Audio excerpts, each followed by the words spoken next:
What really happened with your host, Mike Rivero. You're listening to the Republic Broadcasting Network, where you'll find out what the Fukushima's going on.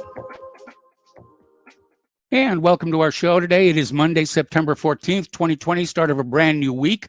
And we're going to do news as we always do until we run out of news, at which point we'll be opening the phone lines for your comments, questions, observations, and opinions. Mike is in our control room, twiddling the dials, keeping us out of trouble, ready to answer the phone when you call on in. Alrighty, so obviously the big news right now is Storm Sally, which is on the verge of being a Cat 1 hurricane, expected to hit a Cat 2 hurricane with 100-mile-per-hour winds less than a month after Hurricane Laura battered the region. So if you're in that area, you got to fill up on gas, fill your sandbags. If they call for an evacuation, please listen. And again, these poor people, they just got done with one, and here comes another. All righty, now then, getting to our local political news. Story out of Press TV. Trump and Biden are both backed by Zionists in the November election. U.S. President Donald Trump and his Democratic rival Joe Biden are both backed by the Zionist lobby, and the election of either portends anything good for the country, says a former U.S. Senate candidate. Mark Dankoff, who's also a broadcaster in San Antonio, Texas, made the remark during a phone interview with Press TV on Saturday. In recent weeks, the Trump administration has brokered normalization deals between Israeli regime and two Arab states, the United Arab Emirates and Bahrain. For Trump, the trend of Arab-Israeli normalization has become closely linked to his re-election campaign. The embattled incumbent views this as a foreign policy achievement that could please the Zionist lobby and energize his base after his other big foreign policy initiatives, the so-called deal of the century, containing North Korea, containing Iran, have all failed. Now, we are about 2 weeks away from the first presidential debate that's already scheduled, but Trump is challenging Joe Biden to a 4-hour debate hosted by Joe Rogan. And the reason for that is because the moderators for the existing debates are all Trump haters, and it's going to be a very biased platform up there. And Trump is also figuring that Joe Biden can't last 4 hours and keep himself together mentally. So that's why he's trying to do that here. All right, there's a big stink brewing over this political group called Act Blue, and there's this conservative group, Take Back Action Fund, that's done a computer analysis, has found nearly half of all 2019 donations to Act Blue were made by people claiming to be unemployed. Now, Action Fund President John Perdner questioned the veracity of those donations and called it a loophole that must be closed for the election of integrity, because these donors are not only unemployed, they're untraceable. There's no way to go back and verify they are the actual donors. Now, Lindsey Graham is out there saying that this is fishy as heck. He's slamming Act Blue over anonymous donations after the group drops nearly $200 million on the Biden campaign. Lindsey Graham has sounded the alarm following a Fox News report that Act Blue, a leftist nonprofit political action committee, has donated $194 million to the Biden campaign, took in nearly half of its 2019 donations from anonymous donors who listed themselves as unemployed. Graham tweeted Saturday, "Wow, that sounds fishy as heck." Now, Donald Trump is calling out Act Blue, the Democratic donations, as money laundering. And any state reopening the day after the election has legally admitted the rationale for mailing ballots to everyone has vanished, exposing yet another DNC vote rig job. Michael Bloomberg is getting ready to drop $100 million to help Joe Biden's presidential campaign in Florida. All right. Now, former CIA officer Sam Faddis, in an op-ed for Revolver News, is saying violence will explode if Trump wins re-election. Now, this is an officer who spent decades undercover in the Middle East and South Asia, warns that violence will explode if Trump wins re-election, will probably continue anyway, even if Biden wins. So that's kind of a moot point here in terms of deciding who you're going to vote for in November.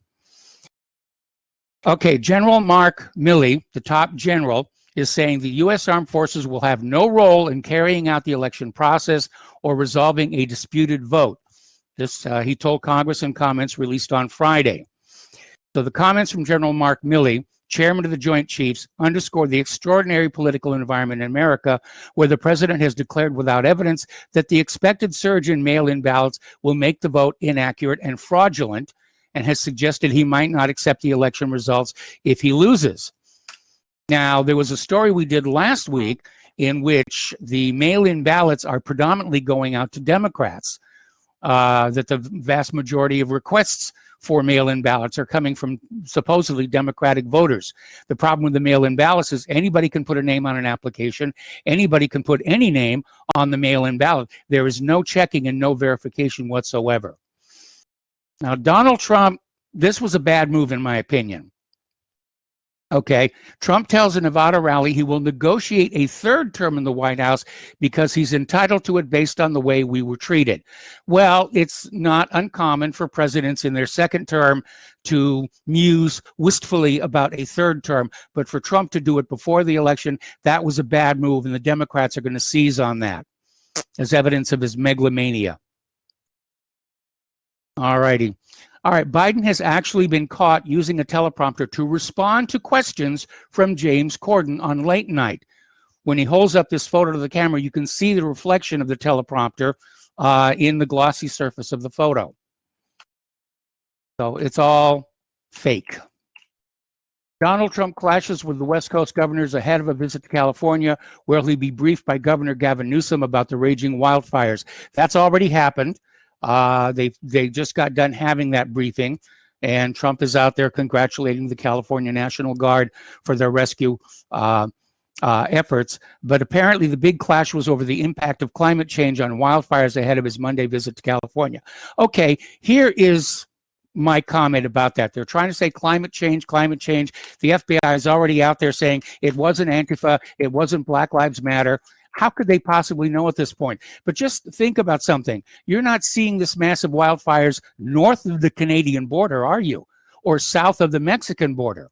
It's all confined into California, Washington, and Oregon. Now, getting on back to the National Guard, this time in Oregon, 6 of the military helicopters operated by the Oregon National Guard are unavailable to help fight the wildfires because they were sent to Afghanistan earlier this year. The CH-47 Chinook helicopters, which can be used to perform aerial water drops during wildfires, traveled to Fort Hood, Texas for training in May, along with an estimated 60 members of the Oregon National Guard's Bravo Company, 1st Battalion, 168th Aviation Regiment. The 6 aircraft were deployed to Afghanistan after training, where they remained for overseas missions on Thursday. I wonder what else that could be useful in fighting the wildfires is now over in the war zones here. Now, there have been several arrests for arson, and I'm looking at the story that came out of yourdestination.com. Longtime Black Lives Matter rioter arrested on a charge of second-degree reckless burning along Washington State route. Apparently, he set the median on fire. An Oregon woman pulls a gun on Antifa trying to start a brush fire on her property. But they don't want you to know that. Facebook removes posts linking Oregon wildfires to activist groups. Facebook has started removing false claims that the deadly wildfires in Oregon were started by various left-wing groups, a spokesman for the social media company said on Saturday, after the rumors left state officials inundated with queries for information. Since early this week, state officials have been attempting to debunk misinformation on social media that has blamed left-wing groups for the fires that have killed at least 6 people in Oregon this week. How do they know? That's the weak point in all of this denial. And it's coming from not only Facebook, from the FBI. They're waging an info war on this idea that maybe these fires are being started by arson. And 8 people have been arrested for arson so far. But they're calling it all a conspiracy theory. No, nobody's setting these fires. Forget about the videotapes that you've seen. I saw a video on Twitter. Somebody caught somebody setting a fire. It's climate change. It's climate change. Again, we're not seeing these wildfires north of the Canadian border. We're not seeing them south of the Mexican border. Just think about that for a little while. So a top Facebook official tweeted Saturday it would delete posts alleging leftist organizations started wildfires in Oregon and other western states after the FBI said arson reports are conspiracy theories. And yet they have arrested people for arson. Anyway. Now, the other big story that's going on are these two Los Angeles sheriff's deputies who were ambushed and shot in Compton, California. They went into the hospital. They were shot in the face and in the arms, and they went into surgery. They're both still alive. They're both now listed in stable condition coming out of the surgery. They're going to carry the marks for this for the rest of their lives here. Now, Al Sharpton, in what has to be desperation on the cusp of madness, told the Morning Joe host that he thinks the LA cop shooter was planted to hurt the image of Black Lives Matter. Because at this particular point, given the shooting and the aftermath, this could be the nail in the coffin of the PR for Black Lives Matter. Nobody is saying that this was justified. Nobody is saying that this was a good thing. But apparently, footage has emerged showing the enormous police response to the shooting of two sheriff's deputies in Los Angeles and a man mocking the attack on the two officers. So a bystander mocks the shooting of the deputies while filming the enormous police response. Authorities have offered a $100,000 reward for any information leading to the shooter or the accomplice who drove him away, apparently in a Mercedes-Benz. Trump is demanding the death penalty if they find the shooter. All righty. Apparently, Black Lives Matter mob swarms the hospital where the deputies were being treated, threatened police at the scene saying, "You're next," and chanting, "We hope you die." Photo taken at the scene of the crime moments after the shooting shows one deputy, the woman, shot through the jaw, saving a fellow cop with tourniquet and radioing for help. Let's see, the Black Lives Matter chanting, "We hope the bitch dies," against 31-year-old LA sheriff deputy and mother after she's ambushed and shot in the head. They tried to breach the hospital. This is a public relations disaster for Black Lives Matter, as if anything else they hadn't done up to now wasn't. Poll is showing that Oregon voters disapprove of the Portland riots and believe police aren't using enough force to stop them. I would tend to agree. How long has it been? 100+ days now? 50 GOP congressmen signed a letter urging the Department of Justice to investigate the main financiers and organizers of the rioting being engineered across the country. Yeah, somebody with deep pockets is behind this. Now, National Football League fans expressed their anger at the politicalization of the league as teams kneel for the anthem or stay in the locker rooms to support Black Lives Matter on the first Sunday, while Colin Kaepernick slams the NFL for propaganda. Now, there is a massive protest unfolding in Connecticut over the decision to cancel high school football. Over at the University of Michigan, they're hosting black-only events while isolating whites so they can repent of their racism. Sounds to me like racism in reverse is going on. In Canada, Trudeau has created a race-based $221 million fund for Black people only. Canadian Prime Minister Justin Trudeau has announced the federal government will be investing $221 million of taxpayer money in a group to give loans to Black entrepreneurs to start businesses. That's racist. That is racist right there. Over in Washington, D.C., Black prosecutors are calling for the criminal justice system to be more fair because too many Black people are prosecuted for gun crimes in the nation's capital. Because gun crime prosecutions disproportionately impact the Black community, because that's the primary community committing gun violence in not only Washington, D.C., but all of America, Black prosecutors in America's capital are calling for the criminal justice system to be more fair. As protests against police brutality and systemic racism fill the streets across the country this summer, a group of Black prosecutors in the nation's capital began thinking about how they too could take a stand. All righty, an Oxford museum is removing shrunken heads made by Amazon headhunting tribe after their bosses said exhibiting human remains reinforces racist and stereotypical thinking. More of the cancel culture there hitting the museums. All right, let's talk about coronavirus for a bit. Pfizer CEO says a coronavirus vaccine could be viable by the end of October and ready to be distributed before the new year. Everybody is rushing to get a vaccine out there. I think, haste makes waste and also mistakes. And there have been so many mistakes with vaccines, like the 1976 swine flu vaccine killed 50 times as many people as the flu did.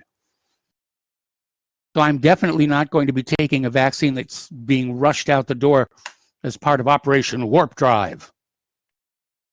Now, the World Health Organization chief is urging their office staff not to feel too scared to return to the workplace for the good of the economy and their own mental health. He's saying people should not be too scared of returning to normality.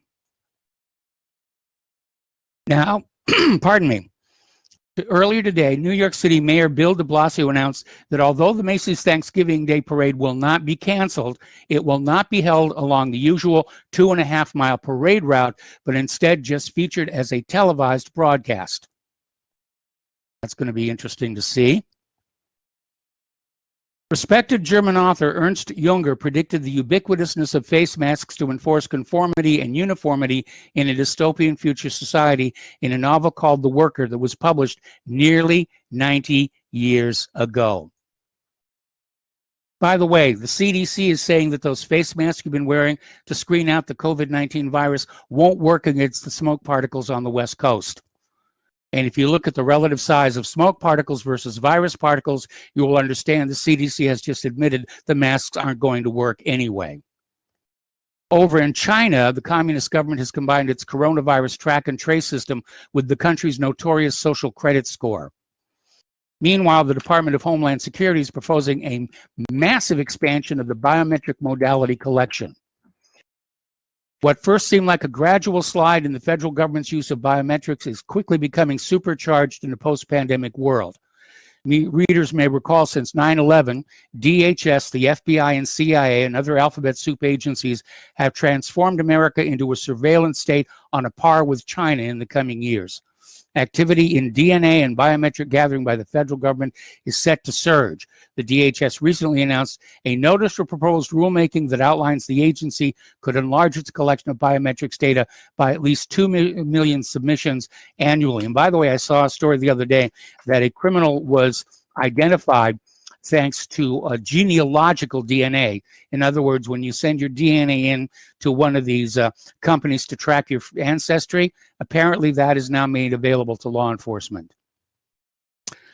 All righty, Israel is set to return to a controversial nationwide coronavirus lockdown after a recent spike in cases, with the details of how far restrictions on businesses are expected to go being hotly debated in the Knesset Sunday morning. The entire country will be declared a hot zone. The lockdown will take effect at 6 a.m. Friday morning, September 18th, which is about 12 hours before the start of Rosh Hashanah, the two-day festive celebration marking the Jewish New Year, and it will extend through Yom Kippur. The health ministry has ordered all schools closed starting Friday, though it remains uncertain if they'll be allowed to open after 2 weeks of closure. And apparently this has triggered some resignations from within the Knesset. Now, Robert F. Kennedy Jr. and the Children's Health Defense sue the University of California for making flu shot mandatory. The UC is one of the many in the United States that have made the flu shot mandatory for all students, staff, and faculty. Prior to now, it remained a choice for people. Flu shots must be taken by November 1st of this year, according to UC. It's a proactive measure to help protect members of the UC community and the public at large, and to ameliorate the severe burdens on healthcare systems anticipated during the coming fall and winter from influenza and COVID-19. Due to the growing amount of evidence that vaccines are not completely safe for everyone, let alone completely safe, Robert F. Kennedy Jr., renowned attorney and chair of Children's Health Defense, is now suing the University of California system. Here's a scary one. The U.S. Public Readiness and Emergency Preparedness Act secretly amended to allow pharmacists to vaccinate children ages 3 to 18. While our nation was busy spending a considerable amount of time discussing racial inequalities, or whether or not public schools and colleges were going to open or start online, or debating the upcoming national political conventions, our federal government, specifically the Secretary of Health and Human Services, issued his third amendment to the Public Readiness and Emergency Preparedness Act.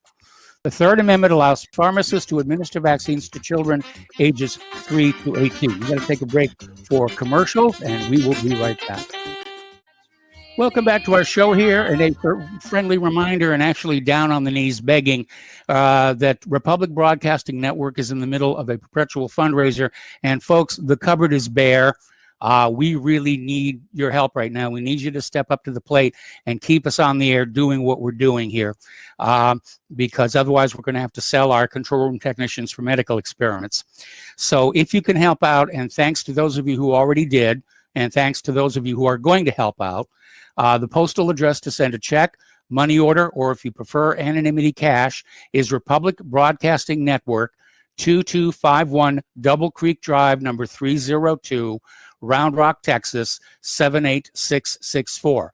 The phone number where you can make a credit or debit card donation is 800-724-2719, extension 3. And folks, this is really serious. This is not kidding around here. We're right on the edge of having to start pulling some plugs on some of our equipment and limiting our operations. So please, every little bit. There's no such thing as too small a donation.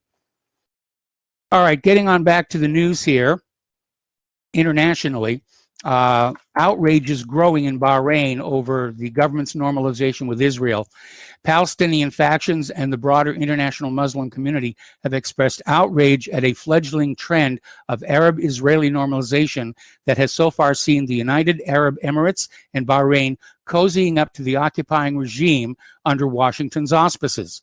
Palestinians have declared the upcoming Tuesday a day of rage over an earlier decision by Bahrain to normalize its ties with Israel under a U.S. brokered agreement, according to Israel's Walla website. A similar deal helped the UAE take the same move last month. Now, a statement embedded in the United Arab Emirates and Bahrain normalization agreements with Israel, brokered by the United States, may lead to the division of the Al-Aqsa compound because it violates the status quo.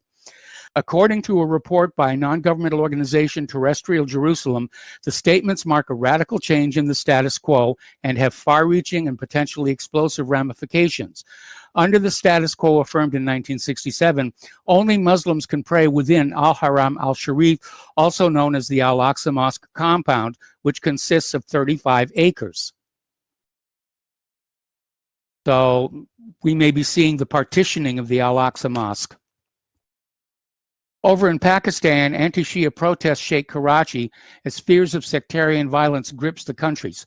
Thousands of people flooded the streets of Karachi last Friday in a massive anti-Shia demonstration, which sparked fears of sectarian violence. After the massive protests, the hashtag Shia genocide began trending on Pakistani social media. Sea of protesters were seen chanting, "Shias are kafir," which means disbelievers, and holding banners of Sahaba Pakistan, a terrorist organization linked to the killing of Shias over the years. This comes after some major Shia leaders in the country allegedly made disparaging remarks against Islam in a televised broadcast of an Ashura procession last month, according to media reports. Boy, everybody's just getting their knickers in a twist here. A large number of Russian warships were recently tracked off the coasts of Syria and Cyprus in the eastern Mediterranean region, according to the Russian publication Avia Pro. This was reported last Thursday. According to the online publication, experts are seriously concerned about the presence of at least 15 Russian warships and submarines off the coast of Syria. This is the first time such a large military formation has been seen here, which raises suspicions about whether Russia plans to engage in a military special operation against jihadists using the Navy. So, what's going on over there? Well, according to this article in Blacklisted News, a new great game has begun in the eastern Mediterranean. Now, what they mean by the great game is the constant pushing and shoving between the Western sphere of influence and the Russian sphere of influence. And it looks like the eastern Mediterranean, which had sort of been calm for a while, except for Israel, is starting to heat up. After centuries of marginalization, the Mediterranean Sea is back in the international spotlight. A new great game is unfolding in its eastern part, similar to the 19th century machinations of the British and Russian empires in Central Asia. Massive migration flows from Africa and the Middle East towards Europe have traversed its waters, particularly in the wake of the Arab Spring and the subsequent conflicts in Syria and Libya. At the same time, the enduring Israeli-Palestinian conflict and its biased management by the U.S. continues to stir resentment.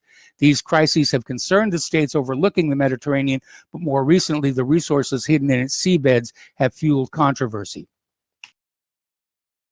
Russia is sending elite airborne troops to Belarus for drills, and they'll be deployed to Belarus from today through September 25th.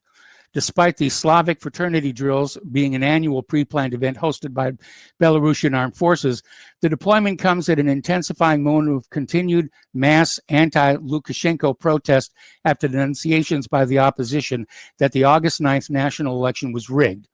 In accordance with the schedule of international events for 2020, the planned joint Belarusian-Russian tactical exercise Slavic Fraternity, which has been held annually since 2015, will be held from 14 to 25 September. We'll be right back after these. Welcome back to our show here, and I'm looking at the story that came out of Reuters, and the headline reads, "At least 100,000 Belarus protesters flood street to demand end of Lukashenko."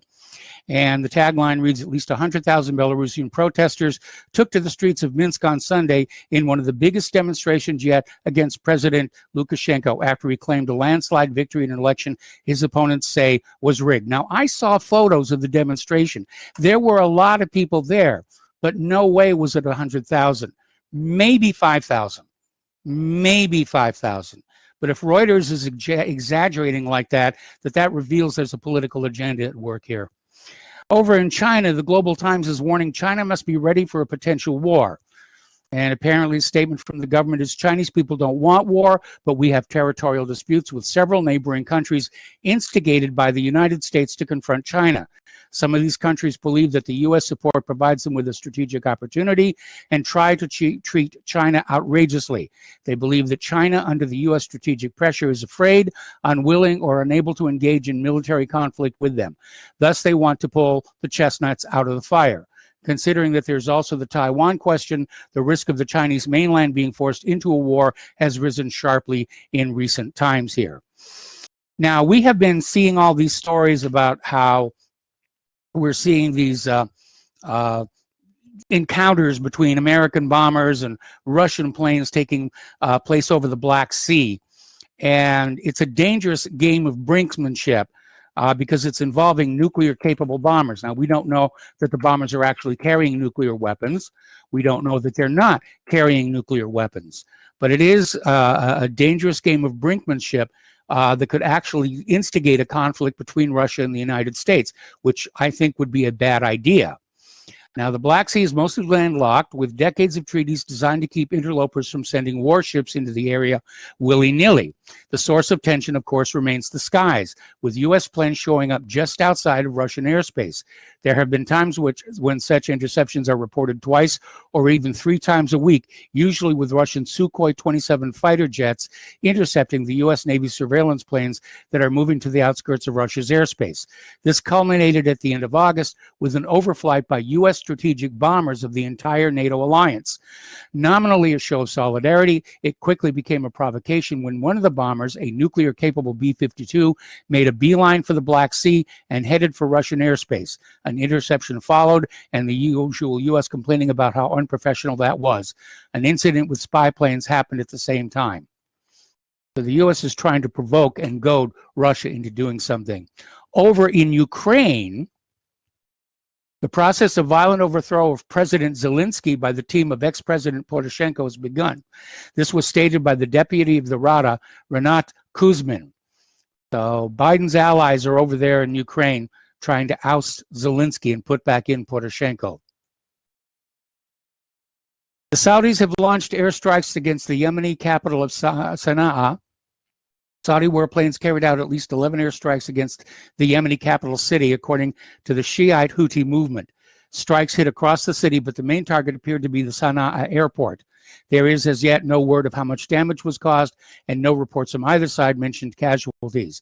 It would be unusual for there not to be casualties in such a large city, but the airport has been closed by a fuel shortage for weeks anyhow. All righty. Syrian army artillery devastates militants' positions in Idlib as Turks suffer fresh casualties in Afrin. Turkish forces have been passing through hard times in northwestern Syria. Good reason to go home here. First, a mysterious heart attack that killed a Turkish general in Idlib, then Turkish military positions in the province of Aleppo were devastated by a series of rocket strikes. Rockets pounded the so-called observation post of the Turkish military near the town of Zekşehir on September 12th. Later on the same day, when Turkish reinforcements deployed in the area, the Zekşehir post was once again shelled by unguided rockets. Photos and videos from the ground showed that the strike caused notable damage, while pro-militant sources also claimed that several Turkish troops were killed. Now, Iran says it's chased off a U.S. spy plane during large-scale Hormuz exercises. On Friday, AFP reported on some surprising statements from Iran's military, which remains unconfirmed from the U.S. side. The Iranian Navy on Friday said it drove off American aircraft that flew close to an area where military exercises were underway. Iran is going to link its electricity grid with Russia and Azerbaijan in a few months once grid compatibility studies are completed. This is from Iran's Energy Minister Reza Ardakanian. Iran's power grid could be linked and synchronized to connect with the other grids, either via Azerbaijan or via Armenia and Georgia, as reported by the Fars news agency. All right, I have to put this one in the category of propaganda. And this came out of Daily Mail in Great Britain, also Politico.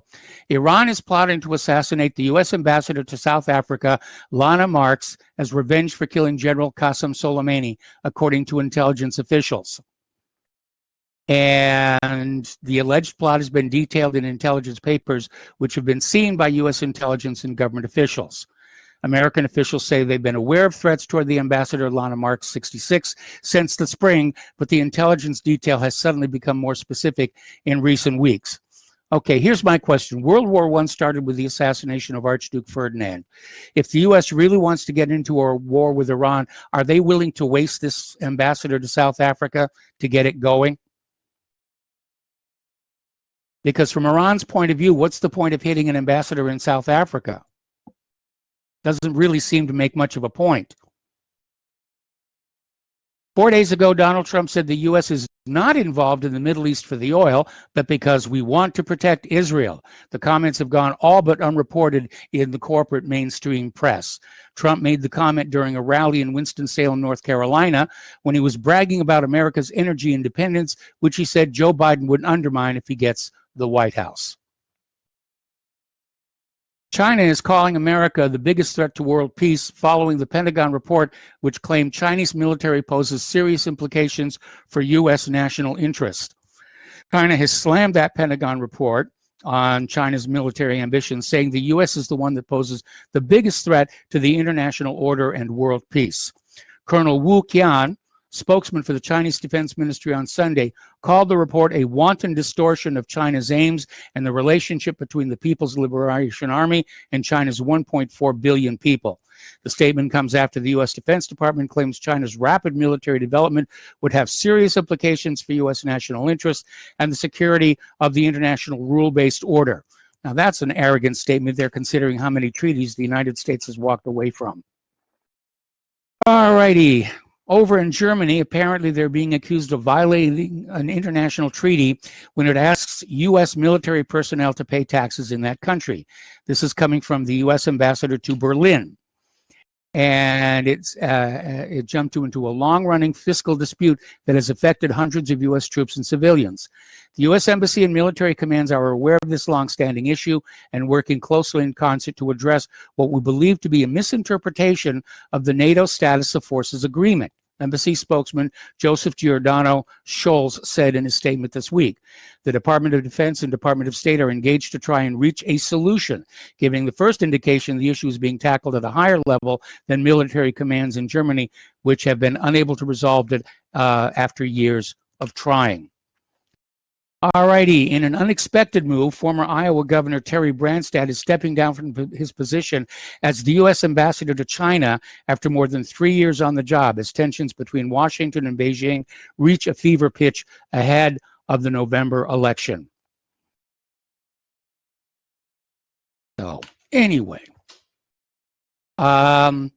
Down in Colombia, demonstrators took to the streets for a second night in the capital, Bogota, to press ahead with protests against police brutality that have erupted into violence and taken 9 lives so far. The demonstrators were protesting the death this week of law student Javier Ordonez, 46 years old. A widely shared video filmed by Ordonez's friend showed the father of 2 being repeatedly shocked with a stun gun by police. He later died at the hospital.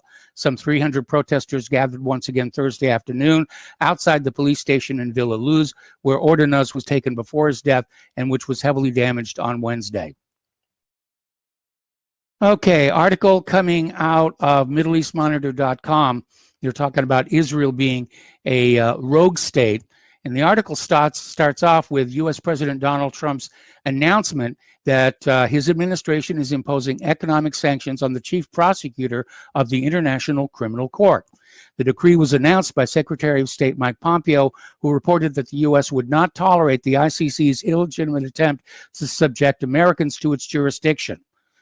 So basically what Mike Pompeo is saying is the U.S. has gone rogue. They refuse to go along with the International Criminal Court.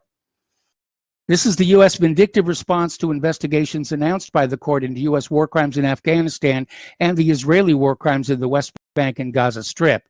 These ICC investigations are still at an early stage, but the U.S. has already acted in a most draconian manner in order to evade justice. It's also acted to protect Israel, one of the world's worst human rights abusing countries and a key ally. All right, getting into the economic news here. China is dumping U.S. dollars for real stuff now. Gold and silver unstoppable. I heard one prediction that silver could go as high as $700. And there we go. I'm going to go ahead and open the phone lines, 800-313-9443. Mortgage delinquencies are soaring 450% as homeowners pull cash from their homes like an ATM, magnifying the debt crisis. Meanwhile, Warren Buffett is dumping Wells Fargo, and people are wondering if we're witnessing the end of that particular bank here. Australia could join forces with the U.S., Japan, and India to create an alliance named the Quad to reduce reliance on trade with China. Australia could join this proposed economic alliance with U.S., Japan, and India to reduce reliance on trade with China as tensions between Canberra and Beijing reach new heights. Boy, can you feel the world war coming on? Actually, I think future historians will look back and say we were already in it at this point, just nobody wanted to admit it. A Northern California logistics consultant was unable to book containers on the Burlington Northern, Santa Fe, or Union Pacific railroads for the first week of September, going to and from U.S. West Coast ports and Midwest destinations. The consultant said, "I've been working with the industry for 30 years. I've never seen anything like this. It's weird." The result is that importers of low-value products being shipped by containers such as T-shirts would be at an economic disadvantage transporting containers by truck as opposed to by rail between U.S. West Coast ports and Midwest destinations because of the higher cost. The consultant explained there's a huge shortage of rail capacity. There are no rail cars and there are no chassis. Well, whoever's in charge of planning for that messed up. The Islamic Republic of Iran continues to improve its cooperation with Venezuela, now by the creation of a pharmacy network in the socialist-ruled South American country. Carrying Iranian medical products, the brand new chain of drugstores is meant to tackle the dire scarcity of medicines hitting Venezuelans as a result of U.S. economic sanctions that impede imports. Caracas mayor's office and Iranian embassy have signed an agreement that gives birth to the network. Officials hail the deal. However, from the opposition, some express criticism, but experts say the Venezuela-Iran alliance for medicines is the right move. Meanwhile, Venezuela defies sanctioned tripwires and imports Iranian oil. All right, we're going to take a phone call. Joe in Tennessee. Hello, welcome to the show. What's on your mind? Hey, Mike. I was watching that. It looks to me like a dwarf that shot those cops. Just the way he was running afterwards, the waddle that he had, it reminds me of a dwarf. Otherwise, it's a young little kid. But what I figure with that guy is he's a dead man, and I don't mean by the police. I mean, if he is affiliated with Antifa or Black Lives Matter, that he's going to have to wind up dead, because not only do they want him dead so he doesn't say anything about his connections and everything, but they will avoid a trial and to keep, they don't want this to be on the even Al Sharpton is saying how damaging it is to Black Lives Matter. And I'm sitting there and I'm watching the NFL with Black Lives Matter and all this stuff, and I'm thinking, do they read the news? Did they? Even my mom, who's like a real lefty, she saw the video of the shooting and horrified up there in New York. So it's a huge propaganda disaster for them. Yes. And it's just funny. It's like kind of like the strategy that I see Trump always employing is to just let them keep going further and further off on that limb, and take as many more people onto that limb as you can. Now, the NFL is on the limb with Black Lives Matter. Yes. A lot of corporations now, all these lefty corporations, they're on the limb with Black Lives Matter. The assassin, that's a very ugly thing to see when you see the video of that. I think, like I say, that dwarf waddling over. It's not like the cops were arresting them or being physical. They're sitting in their car. I mean, that's just there's a one thing where you could say maybe there's a little just. Yeah, you can look and see justifiable force or whatever, and maybe make amends. So I think this guy is going to be like that assassin in Portland. He's going to end up dead, and that's going to be the end of the story. You don't hear anything about that assassin anymore, do you? No, you don't hear anything about his connections to the FBI or his accomplices. There's nothing about his accomplices. No arrests, no nothing. The whole story went away. We had a black truck driver come through here 5 miles from my house and sliced the heads pretty much off of 3 of the ladies that worked there, selling hot dogs and coffee. And he was in the process of killing another one when a state trooper shot him dead. But, it's a very unpopular crime because, it's black on white, and it's in a very white area. And it disappeared, and part of the reason it disappeared is there was no trial. So he was shot, killed. That was it. No looking into why, no looking in the motive. He had a notebook with all these scribblings, but never even hear what the scribblings were. So this guy is, I would just imagine, he's probably dead already, by his own, accessories.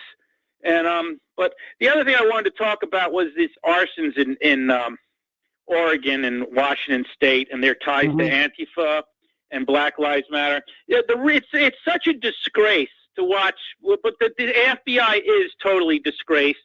But, it's not just FBI at the top, at the Comey level. But here you got this FBI guy out there saying there's no way. Yeah. Joe, I know. Hold that thought. We got to put you on hold. We got to take a break for commercials, and we'll be right back. And welcome back to our show. Here we're talking with Joe in Tennessee, and we're talking about how the FBI and corporate media and social media are all out there trying to say, oh, those California, Oregon, Washington wildfires, they're not arson. It's all climate change. Don't try and link it to Black Lives Matter and Antifa. And the bottom line is, how can they possibly know? I mean, there have already been arrests for arson going on. And as I mentioned earlier in the show, you don't see these wildfires north of the Canadian border, and you don't see them south of the Mexican border. So there's something else going on besides climate change. Well, the part of the problem is you have all these lefties. It's like the anti-racism lefties that go out and pretend like they got beat up or paint swastikas on their cars and stuff, the black people. Yes. Because they never get in trouble for it. Yet it adds to the whole racism thing. Well, these people probably have been trained in that same school of lefty craziness where they say, well, if we can light these fires, even if we get caught, we'll be bailed out by the Antifa and the FBI, and we won't be prosecuted by the lefties and the government and the Justice Department. And we can add to the whole charade of global warming and screw the middle-class white people that way through their taxes and their, making them have less kids and everything. But it really is disgraceful for the FBI. Just like you said, they don't have to say that, it's Antifa arsonist, but they shouldn't be saying it's not Antifa arsonist either. I mean, it's amazing to me that these are law enforcement officers and they're out there saying, "Oh no, it's not Antifa." Well, you haven't even investigated who these arsonists are. How can you make that claim anyway? Now, the ADL FBI training. The ADL trains our FBI just like a lot of police departments, and the Antifa was started by Jews in the 30s. A lot of people don't know that, but I'm sure there's a lot of cross connections between Antifa and the FBI. Besides their ADL training, you can see it in like their actions. It's amazing. I'm sure Antifa is infiltrated very highly with agents from the government, provocateurs, and infiltrators. Yes. That's probably why Kyle Rittenhouse is in so much trouble, because one or two of those people that he shot probably were working with the FBI or some intelligence service somewhere along the line. It's another guy you don't hear much about is Kyle, do you? Because first of all, he was totally justified, and second of all, he gives faith and a lot of hope to a lot of people, including myself. What a hero. Kyle, if you're listening, you're a hero. What a hero you are. Killing two scum like that and taking that arm off another one so he can't be pointing guns at people or throwing Molotov cocktails. One of the guys that he shot supposedly had a Molotov cocktail. So if Kyle didn't shoot him, maybe he would have flown to Oregon and burned down a couple 100 million acres out there. So, it's funny how all these things kind of connect, and it's kind of, like I said, it's very interesting to watch our disgraced FBI cover up for arsonists. And I hope anybody in Oregon who's had to leave their homes, realizes that this is more than just Antifa. This is a conspiracy. Your own government, your own Department of Justice, your own FBI is working. I don't know for a fact, but it looks to me, I saw a video where they had a drone, that Antifa had a drone up that was shooting fire down at it. Okay, Joe, I got to let you go. I'm sorry. Okay, I got to cut you off. We got to take a break for station identification. Back with another phone call after these few words. And welcome back to our show here, hour number 2. We're going to go right back to the phones to Bruce in Texas. Hello, Bruce. Welcome to the show. What's on your mind today? Yes, hello, Mike. When you're talking about Belarus, I remember a couple of days ago, I tuned into PBS, and they had the BBC World Report.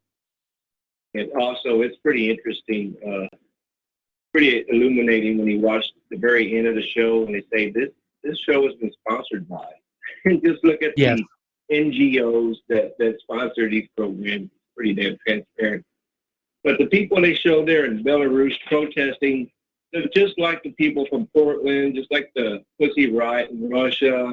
It's the feminists, the unhinged feminists, and the beta males, and it's all CIA, State Department, NGO orchestrated crap.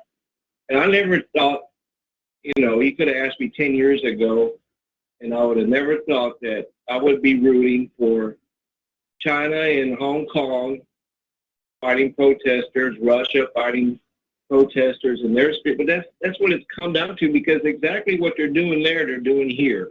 This is a worldwide revolution through these oligarchs and their NGOs and their political puppets in the West. And that's all I got to say for now. All right. Well, thank you very much for the phone call. And we're going to switch over to Paul in Montana. Hello, Paul. Welcome to the show. What's on your mind? Mr. Rivero, Rangers, a couple of things, 3 things actually. One, if somebody can't say what they've got to say in less than a minute, they're too wordy.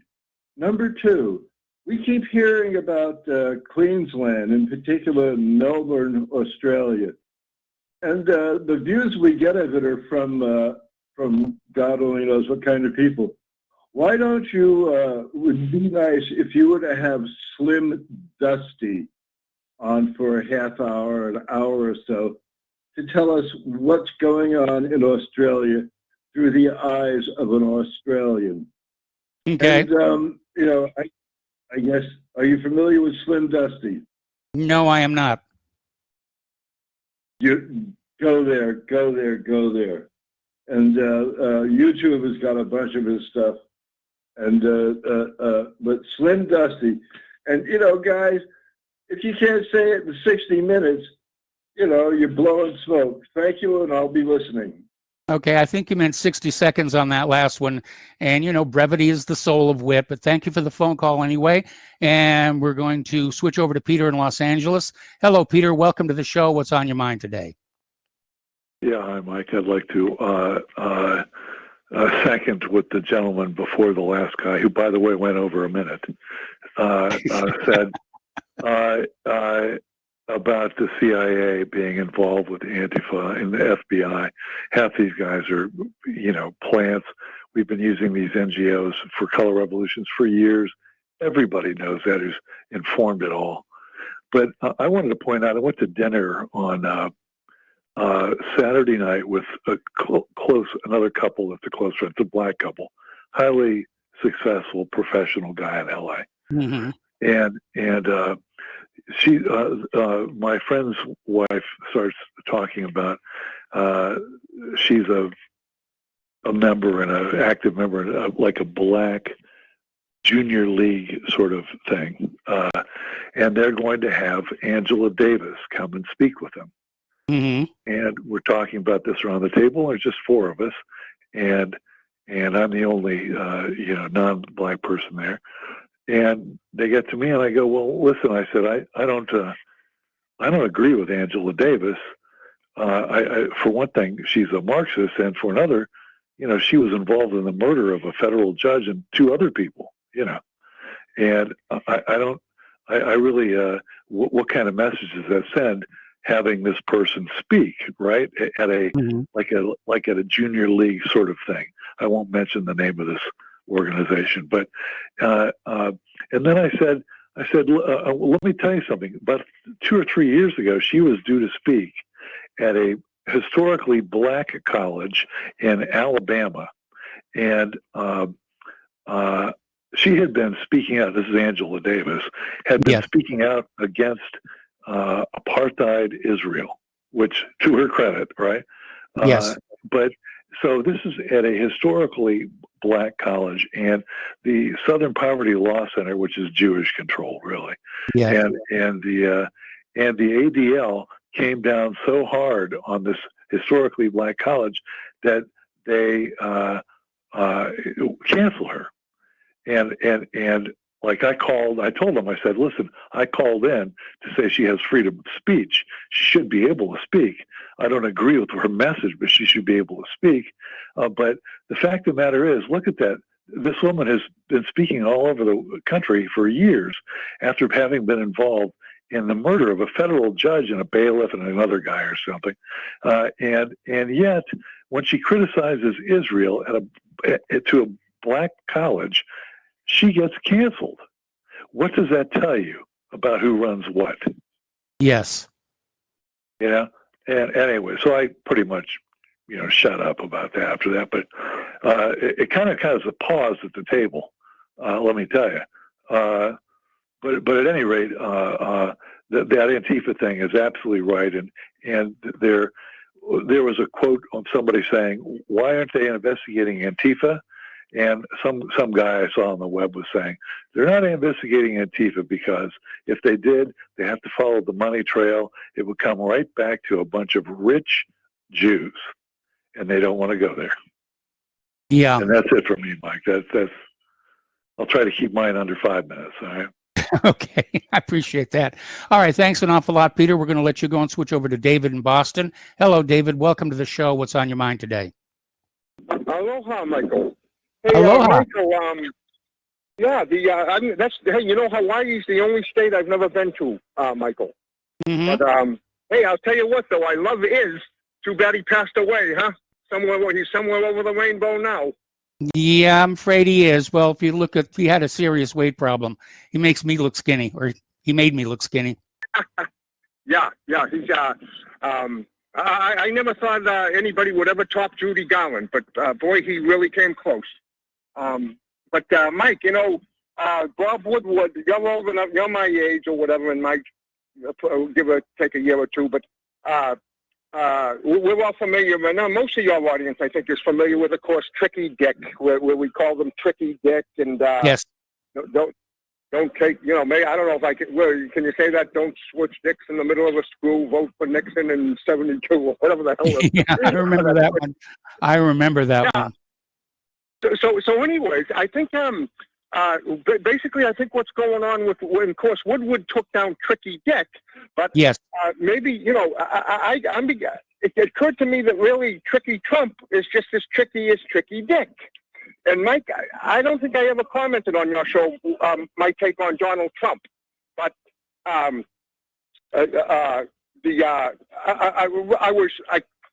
couldn't believe it in his inauguration when he's being sworn in and everything. He asked Bill and Hillary to stand up for a special round of applause. You caught that? You know what I'm talking about, right? yes. Yeah.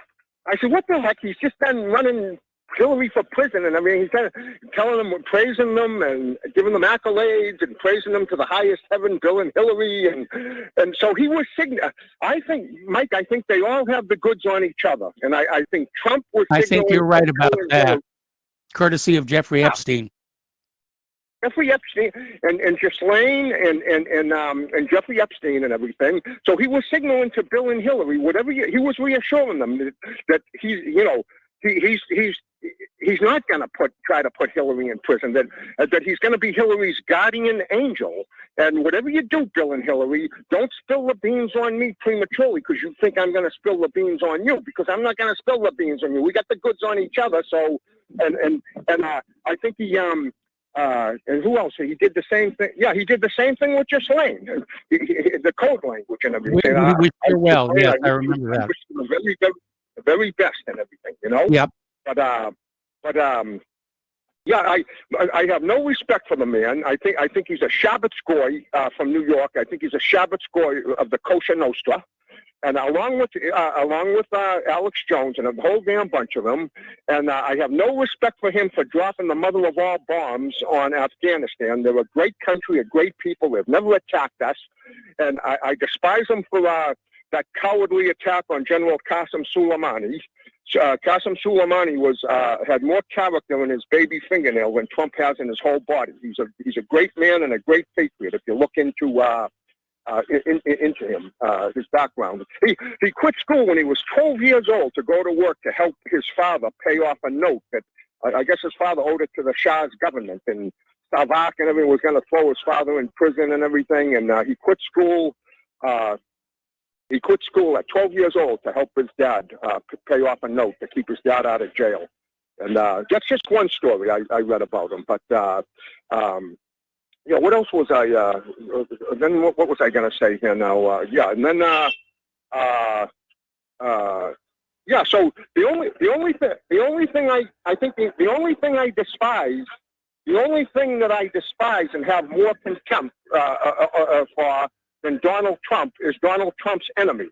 His liberal demon rat enemies like Black Lives Matter and Antifa. Mm-hmm. The only thing I despise more than him is his enemies.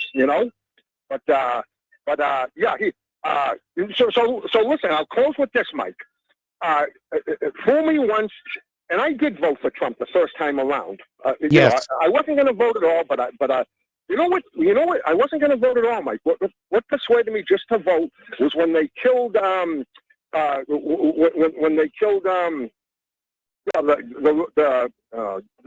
Victor Thorne, when they, yes, and of course his real name was he had the Polish name whatever something or whatever, you know what I'm saying. But when they killed Victor Thorne because he wrote the book about Hillary being the Empress of the New World Order and everything, and when they suicided Victor Thorne, I said, well, I knew Hillary was behind it, and said, so I'm just going to vote for Trump as a vote against Hillary.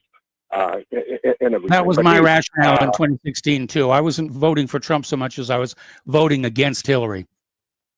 Yeah, and maybe one of the other last things I was gonna, we're changing. People make a mistake changing names and titles of things. Like David Icke is calling the top of the pyramid now. He's calling it the cult. He should stick with the cabal. It's always been the cabal. Michael, you know what? You've done a yeoman's job in exposing the international banker cabal at the top of the pyramid. They're Kabbalists. I mean, I have respect for David Icke, but he's changing the name from the cabal to the cult in the top of the pound. Another one, and don't take this wrong. Anybody take this wrong. What I'm going to say now, I have the greatest admiration for the men that came up with these terms, other than these terms. But Michael, you know, when we were growing up, we had this visceral fear of communism, and fear is a great motivator. And these people that are trying to change it to fascism, you know, I was saying fascism. Oh, that sounds like that. It was fascism, I know. I mean, fascism sounds like something very appealing and everything. Mm-hmm. And this stuff about another one that the communitarian stuff. The man that talks about that all the time is brilliant. I love him. I love listening to him. But communitarianism, it sounds like a good thing, you know, like a good Samaritan, a good humanitarian. Hey, let's all be good communitarians, you know. Hey, let's stick with communism. Let's talk. When I was a kid, I used to have to hide under my desk for nuclear attack, and we were always taught that if America falls to communism, it'll fall from within. No foreign army will defeat us. And those people that talked about communism, those Cold Warriors in the 50s and everything, this is playing out exactly how they talked about. So let's stick with communism, like communism. It's communism.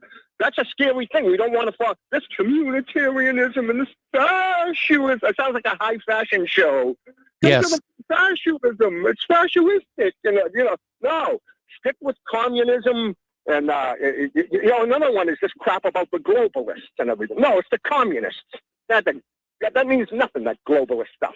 But the whole bunch of them that are in Trump and Alex Jones and the whole damn bunch of them are a bunch of phonies, Michael. And I know you're on the same page as me, Michael, on these subjects, because I've heard you for a long time. And the last thing I'll say, Michael, you've been like a prophet, even though you're such a prophet. You should believe in God, because you said when the Soviet Union collapsed, you said that the USSA wasn't going to be far behind them.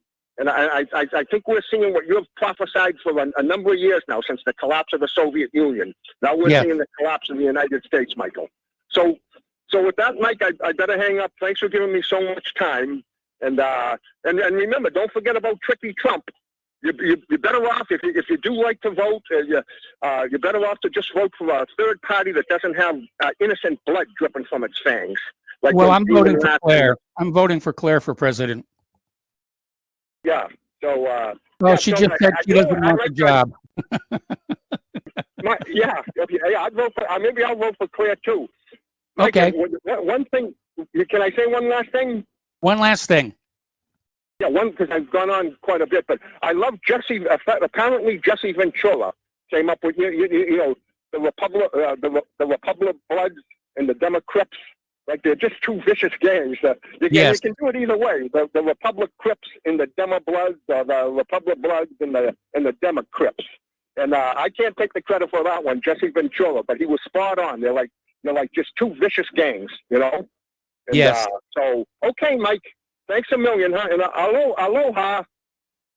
Aloha. Thank you very much for the phone call. We're going to switch over to Miles in Maine. Hello, Miles. Welcome to the show. What's on your mind? Yes, aloha, Michael. You know, I like Dave, but a lot of times Dave says some things that are really convoluted. I mean, just because Trump is in those circles or whatever, or says something about Bill and Hillary, maybe the timing's not right. You know, and who knows what Trump's doing in the background? Who knows what Trump's instructing in the background? Rudy Giuliani seems to keep investigating about Clinton and everything like that. So we really don't know. And just because it doesn't suit Dave's timetable doesn't mean that maybe Trump isn't exposing something on Hillary or any of the Clinton regime or foundation or whatever they got going on. We do know that there are some issues they're going to have to come clean with in court or answer up to in court at some point in time. But well, one can only hope. I think it's a little myopic by Dave. But another thing that astounded me by Dave, and I like Dave, is this third-party nonsense again. I mean, we're going to vote for, what, a third party that can't get on the ballot in all 50 states? Mm-hmm. And we've shown some of these third-party people that we're just raving about are no better than any of the Republicans that are middle of the road. we had the one guy that he was afraid Chance brought him up, he's ready to vote third party, and this guy come out here and he's afraid to stand up for anything. He's just going to go right along with everything, and that's the guys we want. I don't think so. So it's kind of myopic, but it was a great call by Peter and awesome by Joe. And another great caller is that Chris from Las Vegas. Man, he is such an awesome guy. I pray for him every night because he's really doing the work of the yeoman's job. Keep it up, Chris. But Michael, we look at these issues. We look at Black Lives Matter, Antifa, and all this stuff. And I agree with you. We're going into this, and we got to do it peacefully. But not only we are doing it with pretty much restraint. And I think it's showing who they really are by doing so. Yes. They're the ones doing all the killings. They're the ones executing 5-year-old children on their front lawn. And I think Trump's right with that. Trump's letting them play their hand and expose their hand. And, like you say, a peaceful revolution. Well, part of that peaceful revolution is using our economic prowess to our advantage.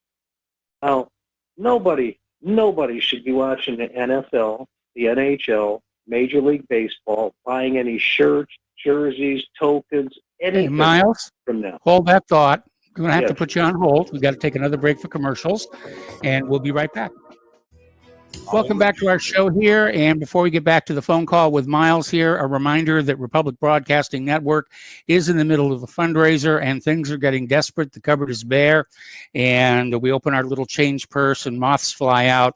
And we're at the point right now where we're going to take the cuter control room technicians and put them out on Double Creek Drive there with a little change machine on their belt.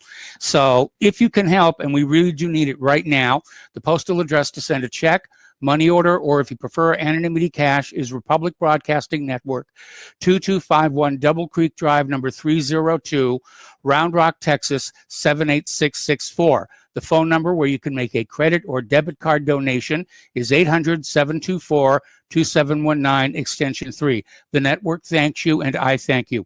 All right, we're going to go on back here. We're talking with Miles, and Miles, if you could just sort of pick up where you left off. Yes, Michael. So, we don't have all the sympathy and everything, so to speak, that BLM, Antifa, and these groups are getting, because Yes. they're getting these huge dollars from corporations.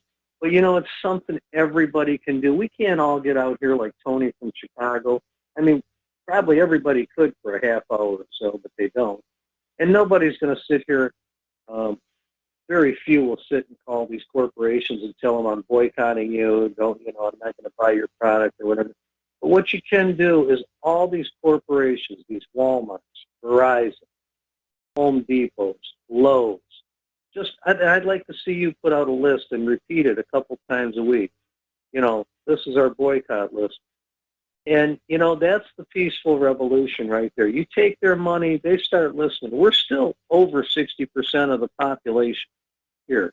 Plus, not only that, the other people who also, as well, just want to see a good, clean, straight America. Yes. That don't support any of this. And if you get them and you get everybody economically and you demoralize and defund these groups, and you take the money out of their pockets so they can't give Black Lives Matter $100 million. I go into Walmart and I tell them, I make a point to tell them, do you know that they gave $100 million to Black Lives Matter to kill police, to loot, to burn, to attack people, assault people? But when was the last time you got a raise? And you know what they tell me? 9 years ago, 12 years ago, 14 years ago. I said, isn't that something? You don't get a raise to raise a good American family, but they get all this money to destroy America, to attack the police, to assault our Constitution, to deny us our rights, and you don't get anything to raise a good, honest, decent family. And these people, they look and they're like, wow. It just really gives them a sharp sense of reality that they never get from anything other than independent media. But not only do we need to do this, we need to encourage and tell our families, our friends, our relatives, post it on social media. Boycott these groups.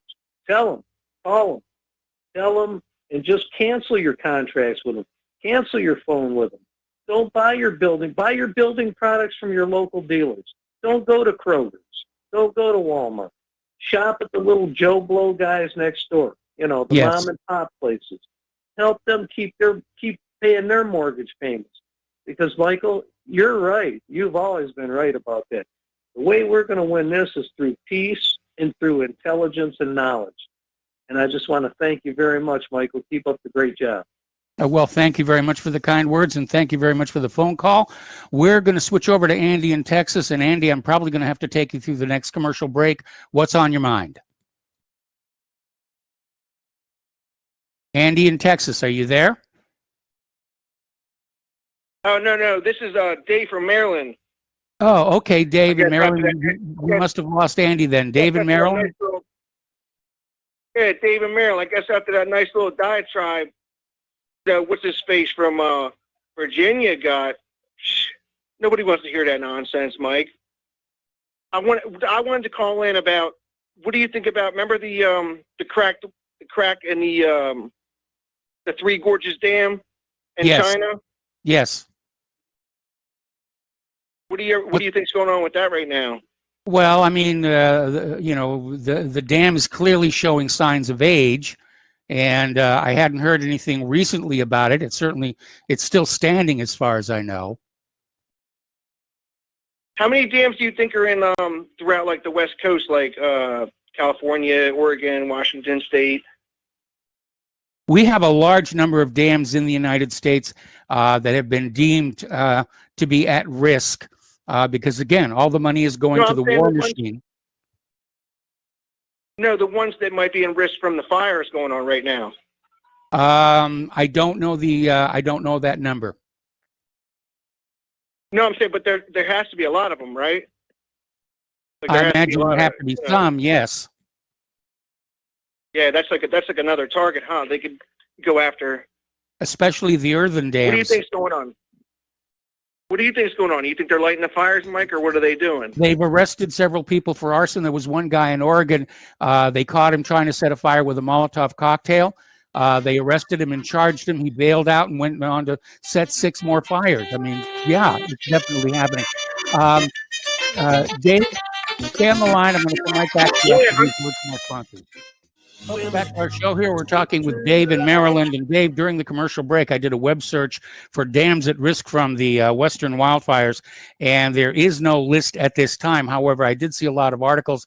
Apparently, wildfires can cause a lot of damage to the reservoirs, and the pileup of fire debris can actually stress the dams past their breaking point because it's a lot denser and heavier than just water alone. So there's definitely an issue out there. Okay, yeah, so not the pumping stations. I'm sorry? I said, okay, so not the pumping stations. I imagine if that debris gets into the pumping stations, it'll cause a tremendous amount of damage. You know, even just the silt. Well, you don't want to give me any idea. Like, okay, have you heard of Operation Robin Sage? It's like No. the final phase of Special Forces training. No, I have not. Never heard of Robin Sage? Where there's like it's the end of like the class after you're gonna go all the way, and then they stage all these different types of events, and it's been going on for the past couple of years. You never heard of Robin Sage? No, I never heard of it. Oh, okay. All right, that's cool. Maybe somebody your audience or the next caller would know anything about it. But anyway, I hope. Do you remember the name of the last guy that got Novichok? What was that guy's name? Remember? Just recently, they took him out of the coma. Oh, I'm blanking on it, but yeah, there's just so much to keep track of, Yeah, there's a lot going on. I know. Yes, there is. What FEMA region are you in, Mike? You want to chat about your FEMA region? I imagine 4. 4? 4. Okay. Yeah, well, FEMA region 3 out here. You're in is the first digit on your zip code. Oh, hey, however you want to, that's cool. Yeah, damn right, Mike. All right, well, just keep up the show going, Hey, where's Dustin been? You think he's still sitting there wearing his mask right now? I have no idea, and hopefully he'll call in before the end of the program and give us an update. All right, that's cool, Mike. Hey, thanks for having my call, man. We're, like I said, we're out here. This is Soviet-style collapse, brother. This is the Soviet-style collapse. But guess what happens to the useful lemmings? Guess what happens to them? The useful feeders, as Bush used to call us. Okay, well, thank you very much for the phone call. Where did they get lined up, Mike? All right, we're going to let you go. We're going to let you go and switch over to Joe in Nome, Alaska. Hello, Joe. Welcome to the show. What's on your mind? Back in June 23rd, there was a Facebook post out of Shishmaref. Now, that's the extreme northwest coast of Alaska, where between the Chukchi and the Bering Strait. So a little info there. The ocean is real shallow there, like the whole Bering Strait is. Yes. Anyway, I cut and pasted into my text here to my sister the report that was on Facebook. We start seeing huge ice moving really fast, about a quarter to half a mile out, and then a super long wave was approaching. The whole wave was covered with white as it started rolling towards Shishmaref seawall. Now, I know a girl from Shishmaref, and I checked with her. She did corroborate that this actually happened. I did a little research to a couple of other sites. It turns out there was no earthquake in the area that could have explained this wave. Apparently, there was only 3 waves. Now,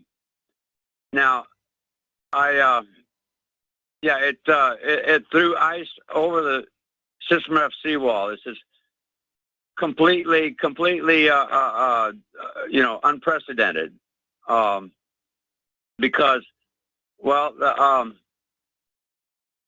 NOAA released a statement that it was some unknown weather phenomena because they couldn't blame it on an earthquake, and the sea was dead calm at the time.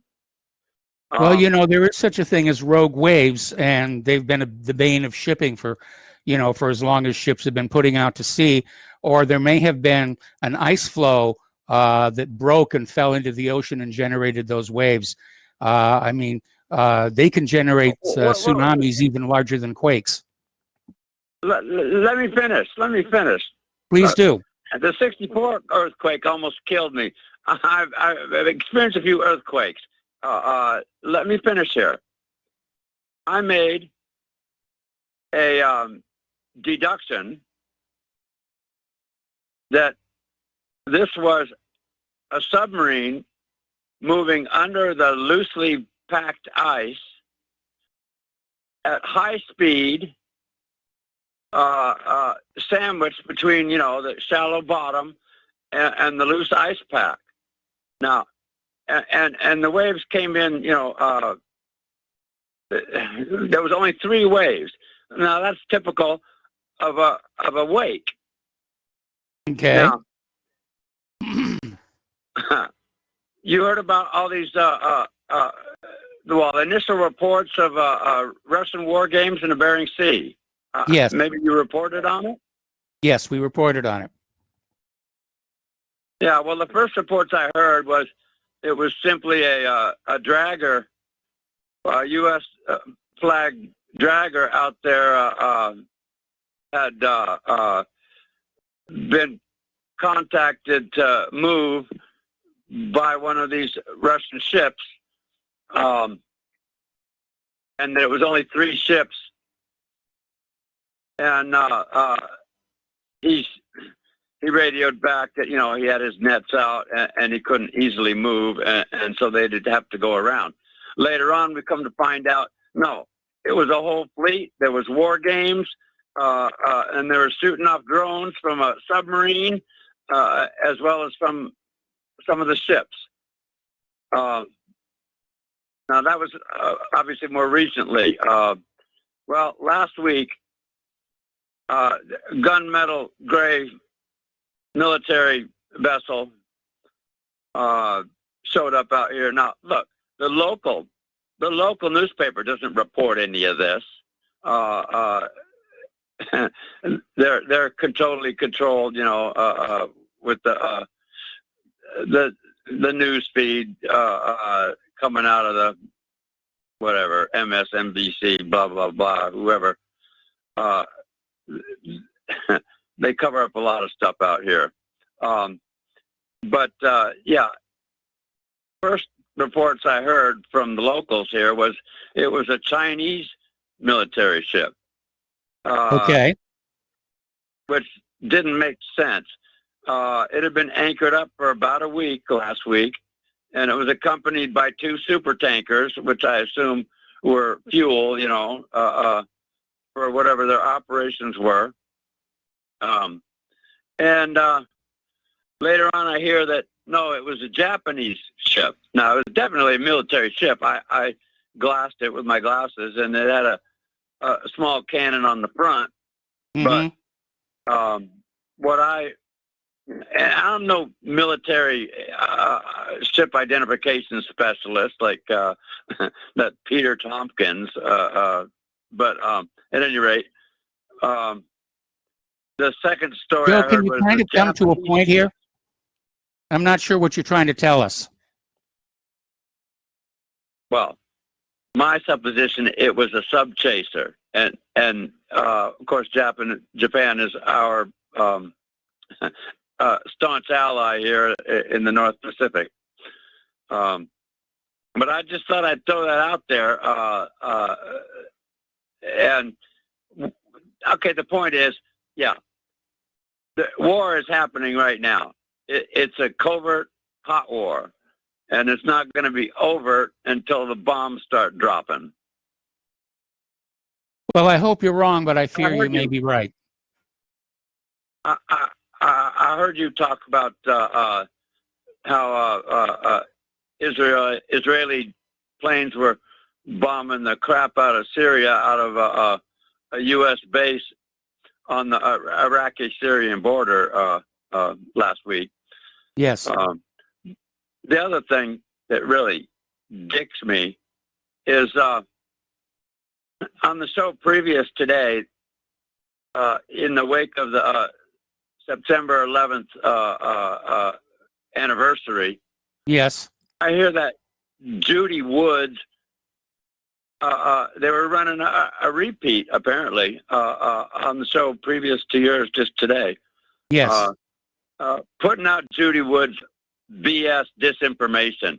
I cannot believe that I heard that on RBN on September 11th. Anyway, that's about all I got to say.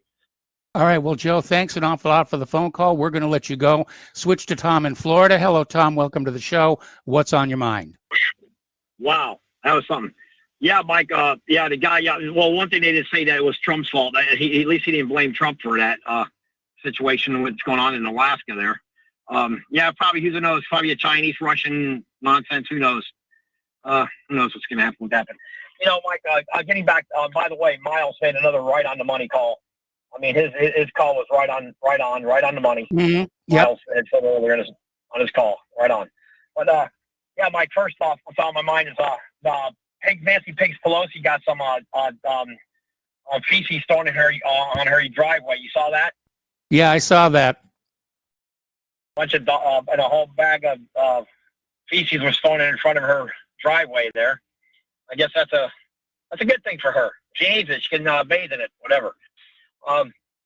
Yeah, Mike, what's really bothering me too is going on here again in Chicago. 50 shot over the weekend. What was it? Up to 13 dead. The catastrophic injuries that we're taxpayers playing all over the United States got to pay for this nonsense. Yes. And it never ends. And everything, all we hear from a lot of your callers is all Trump. You want Joe bumbling buffoonery Biden in there? And by the way, like, I don't know if you know this, but this Michael Doomberg, spending $100 million to take Trump out here in Florida. He's spending $100 million, just schmuck.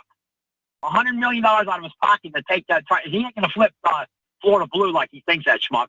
And then you got these other schmucks in Texas trying to take Texas blue, but they're going to use these illegal aliens.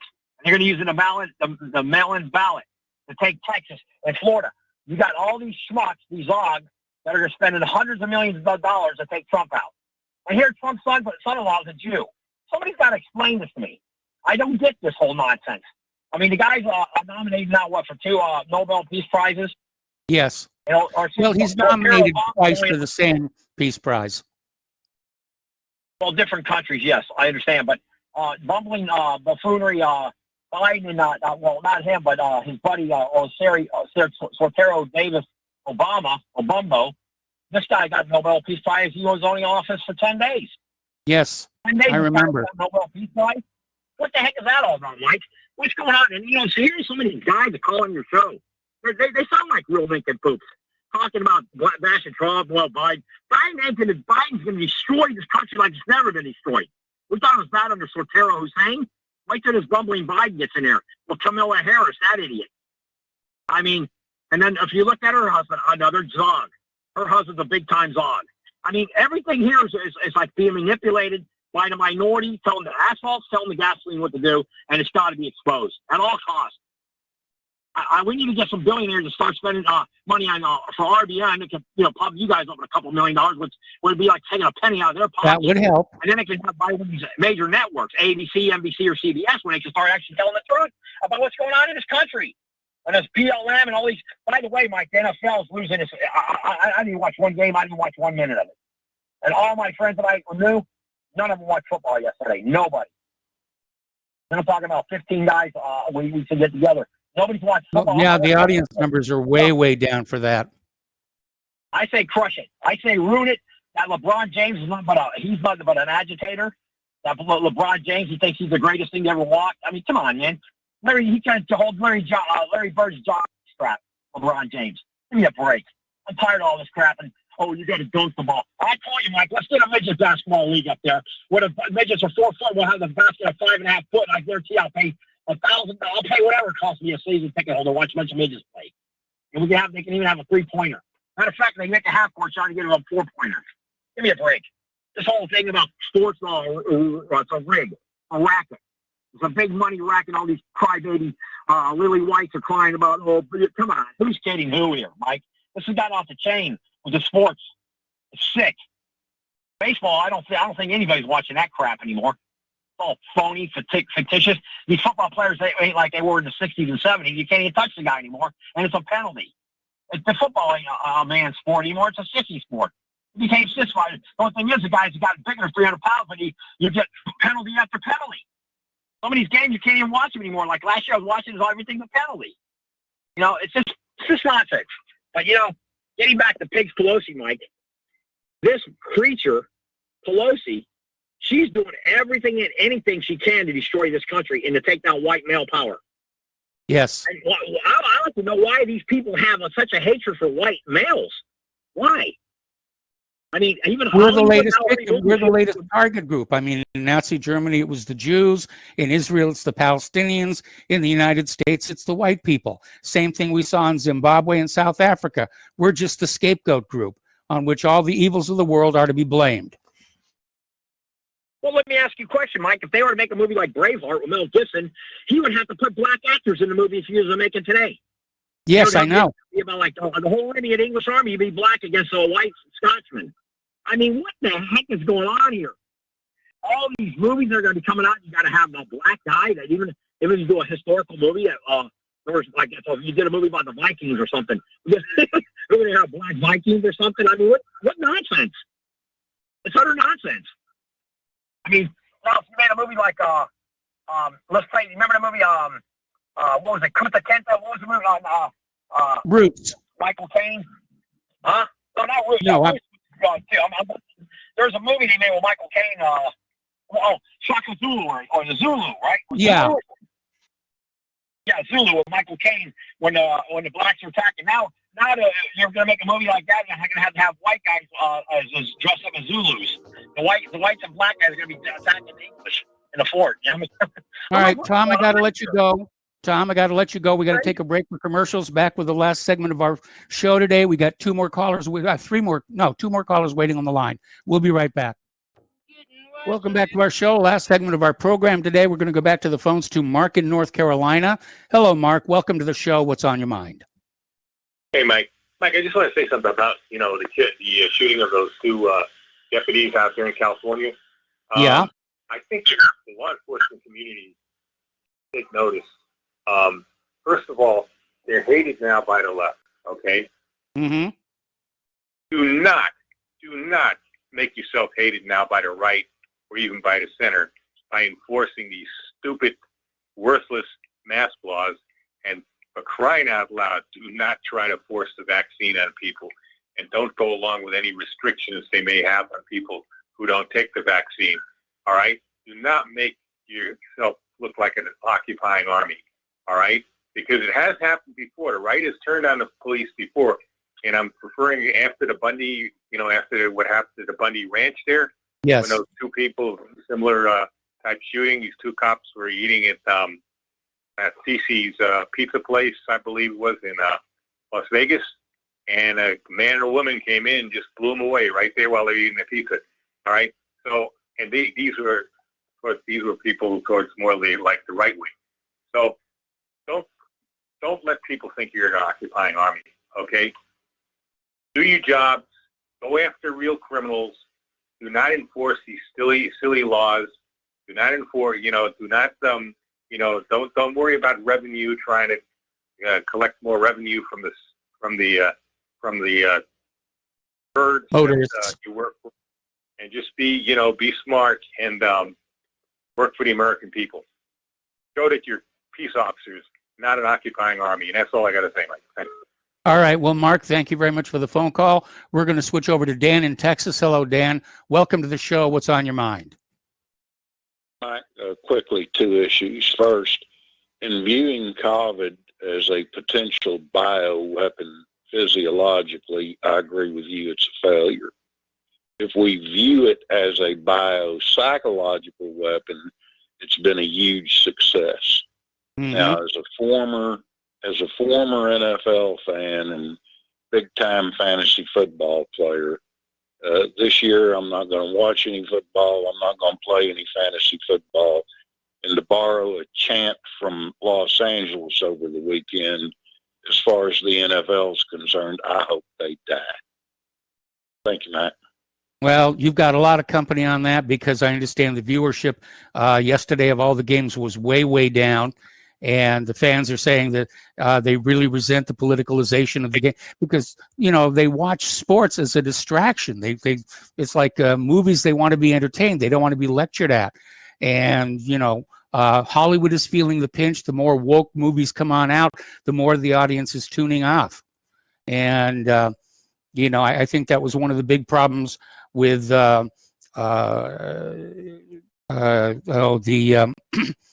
new horror film that HBO has, Lovecraft Land. It's just a nonstop lecture about the evils of racism and feminism. All right. Well, listen, we've got to get on out of here. Please stay tuned for John Stadmiller. Steve Elkins will be joining him on the microphone. Please spread the word of Republic Broadcasting. Spread the word of whatwillhappen.com.